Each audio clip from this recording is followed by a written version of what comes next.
Ukrainian forces have made gains near Kupiansk, advancing north of Pishchane, located southeast of the city, according to the Institute for the Study of War, ISW. American analysts note that Ukrainian forces are holding their positions and achieving local successes in central Kupiansk and east of Petropavlivka, areas where Russian sources had previously claimed to have troops.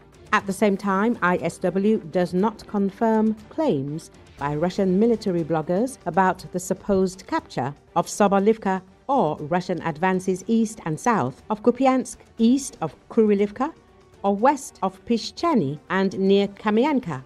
Russian presence in Kupiansk is shrinking, with fewer than 50 soldiers remaining in the city. They are cut off from each other and from the Russian forces due to disrupted logistics, said Viktor Trehubov, head of communications for the Joint Forces grouping.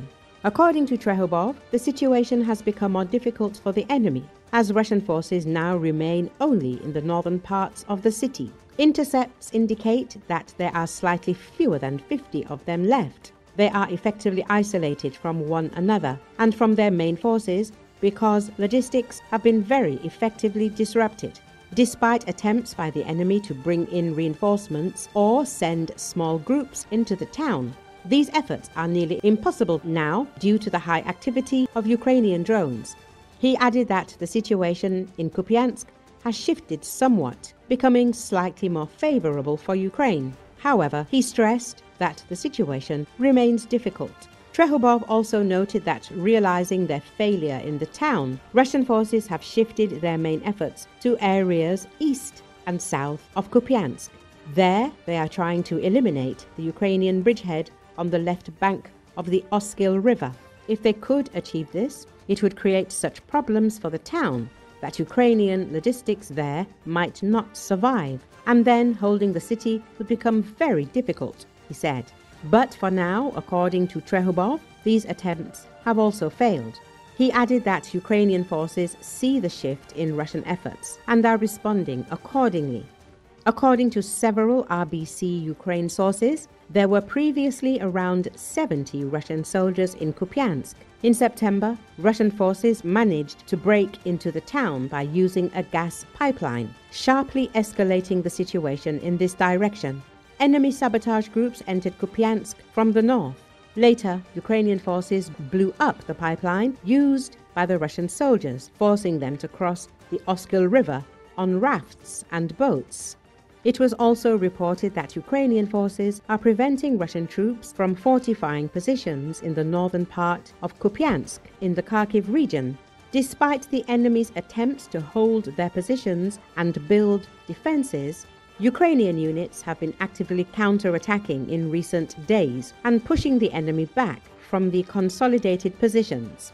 According to the latest data from the General Staff, there were 172 combat engagements between Ukrainian defense forces and Russian troops over the past day. In the Kupiansk direction alone, there were 11 Russian attacks, and Ukrainian forces repelled assaults in the areas of Kupiansk, Novosinove, Petropavlivka, Pishchane, and Lushkivka.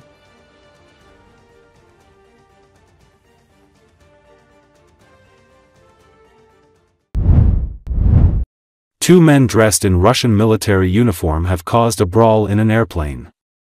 The flight was bound from Moscow to Ulan-Ude city on Buryat region. The video capturing the brawl has been shared in social media platforms. The fighting started over rude behavior of two passengers in military uniforms. The men were drinking alcohol and smoking a cigarette in the cabin. They spoke rudely to the flight attendants who were warning them against such behavior. They hit one of the passengers and used swear words.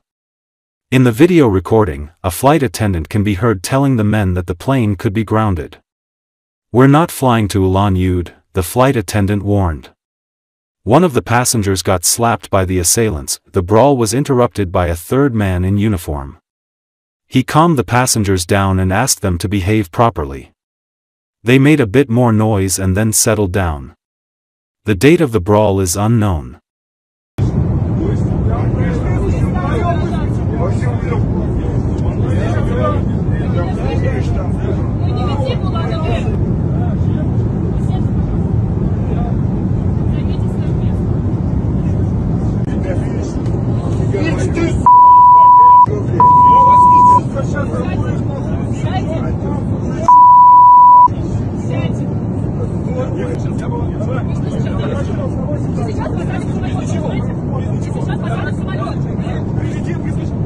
Вы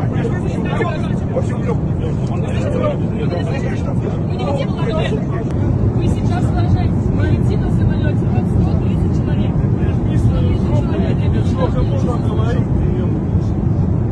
И сейчас просто посадят в самолет. Просто прижми жопу, ты чё?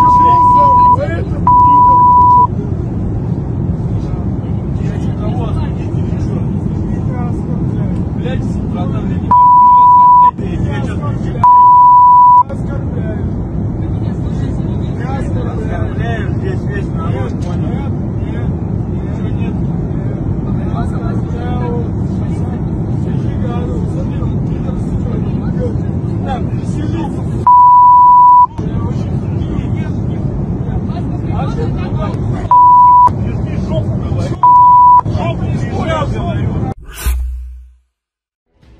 A Russian Su-30 fighter jet has crashed in the Republic of Kurylivka during a training flight, and the crew has been killed. Details: according to the Russian Defense Ministry, the aircraft crashed on November 13 at about 1900 hours Moscow time. The aircraft crashed in a deserted area. The flight was carried out without ammunition. The crew was killed, the ministry stated. Head of Kurylivka Artur Parfyanchikov said that emergency services had gone to the site of the military aircraft crash in the Pryanesky district of the Republic. It should be noted that the Su-30 fighters are multi-role combat aircraft, and their cost ranges from $35 to $40 million. The Su-30 is a two-seat multi-role fighter jet of the 4+ generation. The Su-30 is developed from the Su-27 platform. It has two turbojet engines and is designed for air superiority, escort missions, strikes on ground and naval targets, as well as radar surveillance. Various Su-30 modifications, including export versions and specialized models like the Su-30MKA, Su-30MKK, and Su-30SM, differ in equipment, from radars and avionics to canards and engines, affecting maneuverability, range, and weapons load. Deliveries of Su-30 modifications to the Russian Air Force and Naval Aviation began in 2010. At least 100 modified Su-30M2 and Su-30SM aircraft have been delivered. By order of Russian President Vladimir Putin on January 12, 2018, the Su-30SM was accepted into service with the Russian Air Force. Some versions carry air-to-air and air-to-surface guided weapons, with payloads reaching several thousand kilograms. The aircraft is built using a standard aerodynamic configuration and features an integral airframe. The mid-mounted trapezoidal wing blends seamlessly with the fuselage, forming a single structural unit. Two AL-31F bypass turbofan engines with afterburners are housed in nacelles mounted beneath the structural unit. The tail unit is a twin-fin design, and the landing gear is a retractable three-point unit with a nose wheel. It can carry a wide range of air-to-air missiles, air-to-ground missiles and bombs on 12 hardpoints and is equipped with a built-in 30mm cannon mount.